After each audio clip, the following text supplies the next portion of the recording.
of Israel's security organizations and authorized a surgical precision strike on the terrorist chiefs of Hamas. Israel acted wholly independently, and we take full responsibility for this action. And this action can open the door to an end of the war in Gaza. Israeli Prime Minister Benjamin Netanyahu there confirming his country attempted to kill several senior members of Hamas in an airstrike on Tuesday in Qatar, a key U.S. ally in the region and the primary mediator between Israel and Hamas. Hamas officials were reported near the capital city of Doha to discuss a ceasefire proposal backed by President Trump. Hamas officials say the strike failed to kill senior officials, but didn't specify if they had sustained injuries. The strike, however, did injure a number of civilians and killed at least 5 people affiliated with Hamas, according to the group, as well as a member of Qatar's security forces. Now, the attack marks a stark escalation to the conflict between Israel and Hamas. President Trump took to Truth Social yesterday afternoon to give his take on all this, writing in part, "This morning, the Trump administration was notified by the United States military that Israel was attacking Hamas, which very unfortunately was located in a section of Doha, the capital of Qatar. Now, this was a decision made by Prime Minister Netanyahu. It was not a decision made by me." He continues, "I immediately directed Special Envoy Steve Witkoff to inform the Qataris of the impending attack, which he did. However, unfortunately, it was too late to stop the attack. I view Qatar as a strong ally and a friend of the U.S., and I feel very badly about the location of the attack." Later on Tuesday night, Trump stopped to speak with some reporters and said this about the strike. The whole situation. It's not a good situation. He's very unhappy about it. Very unhappy about every aspect. And we got to get the hostages back. But I was very unhappy about the way that went down. The Qatari Prime Minister said Tuesday that his country will continue its role as mediator, but denounced Israeli Prime Minister Benjamin Netanyahu by name and has formed a legal team to determine how to respond. So here's how this all went down. President Trump had a proposal to end the war. These are the negotiators meeting to discuss it, and then Israel blew up the negotiators. So that is not good to me, and Trump seems quite upset. And they did it in Qatar, which is a country we use. We have a great relationship with them. To do mediating here. Now, I know I saw the conservative reaction was, well, they rejected the initial deal, and Trump said this was going to be the last deal you're going to get, and they rejected the deal, Hamas did, and so it's back to the drawing board. They're going to get blown up in the meantime. I don't think this is a productive way to end the conflict, and I don't like that we are in charge. We are in charge, and I feel like for any other country, Trump, the government has no problem saying, hey, we're the superpower, we get to decide things. But with Israel, they just do whatever they want. Right. And then we were in the middle of this negotiation. We were informed at the last minute it was too late to stop it. Trump makes it sound like he didn't want it to happen, and it was too late to stop it. And it played out in real time because Caroline Leavitt was having a press briefing and explaining that, oh, yes, Trump did know about this, I guess trying to save face. And then we find out later in the day, they called them because Qatar was like, yeah, we got a phone call as it was happening. What is that?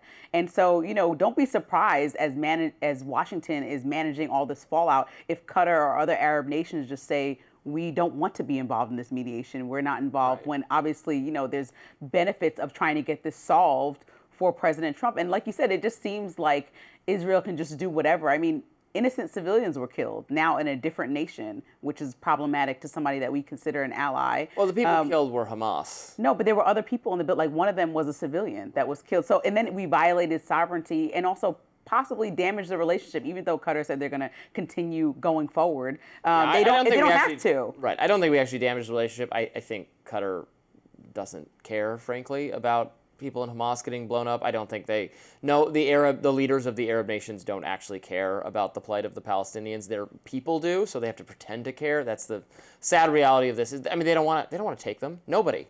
Saudi Arabia doesn't want to take them. Nobody wants. Jordan doesn't want to take them. Nobody wants to take in these people, and that's the problem. Don't you feel like because you may not.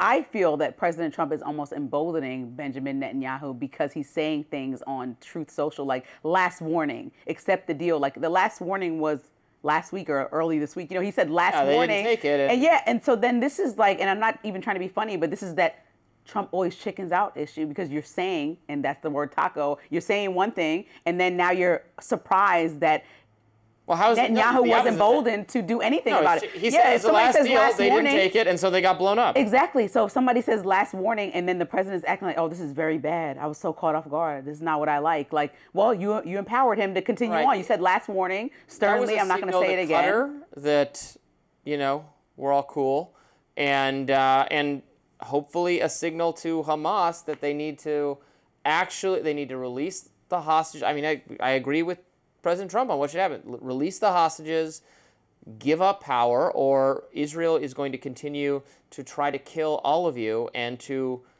do mass slaughter of civilians in Gaza, which is horrible. Right, and if that's looked at upon as war crimes and international war law violation, which has been multiple articles written about that. No, if people are saying that, then why would the U.S. as a whole continue to say, like, even that statement, whether you agree with it or not, rings true, is that Israel will continue to do whatever it wants. And if the rest of the world is saying and looking upon this and saying, okay, let's figure out a real solution here, then we have to just figure out what the best solution is. It can't just be whatever Benjamin Netanyahu wants to do, because I'm sure and confident that people in Israel have a variety of views, and it's not only just like we do in America, not only what President Trump wants to do. So that's the thing. Like, don't you think it's time to try to figure out a real solution aside from just continuously murdering Palestinians? I think it's time to get out of this conflict. It's time for the U.S. to end its involvement entirely. I would cut off the weapons aid to Israel. But that feels like choosing a side to many people. That feels like choosing that you're no longer going to help our allies. It's not our responsibility. I mean, they can buy weapons from us, but we don't need to give them money. I would end all foreign aid to every nation on the earth, even nations whose decisions I fully endorse and love. We can trade, we can have good relationships, but we don't need to be bailing out other countries. And then they can work it out themselves. Both sides in this conflict, frankly, are being unreasonable. Israel is unreasonable because they are indiscriminately killing and starving thousands and thousands of people. It's unreasonable. Hamas is also completely unreasonable. They're at war with a power they can't possibly defeat. All of their people are being killed. Any respectable, legitimate nation or government would surrender and sue for peace. They're fine to have all of their own people get killed and their own leadership get killed. So they're totally unreasonable. And when both sides in a conflict are unreasonable, I say, well, why is it my problem? They don't want to work this out. If they want to work it out, fine, come talk to us. We'd love to help. Qatar would love to help. Whoever, we'll help.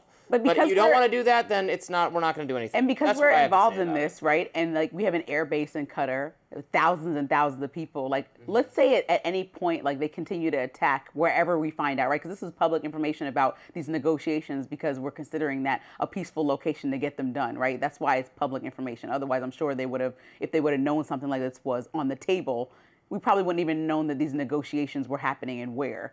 But because now this information has been public, like let's say there's Americans involved and other people in the room, like this just creates a disaster that almost is uncontrollable, because as you try to figure out a solution, you can't just be also blowing up the places where people are and knowing that civilians get harmed, because the minute that's an American person, then there's going to be upheaval where you said, like, if we don't need to care or be involved, but say that goes a step further. Israel's taking the position that these are, they're at war with Hamas. They're going to kill members of Hamas wherever they can be found, even if civilians are collateral damage. Yeah, that's part of. I don't approve of civilians as collateral damage, but look, the Palestinian people are collateral damage in Israel's view. It's not constraining their behavior. It doesn't constrain our behavior. We drone struck a building that had the Houthis in it, that there were other people in that building. I mean, it's the way modern war is conducted, unfortunately. That sounds like I'm endorsing it or excusing it. It's unfortunate. It's not a good thing. And it should maybe influence us to make different decisions. But here we are.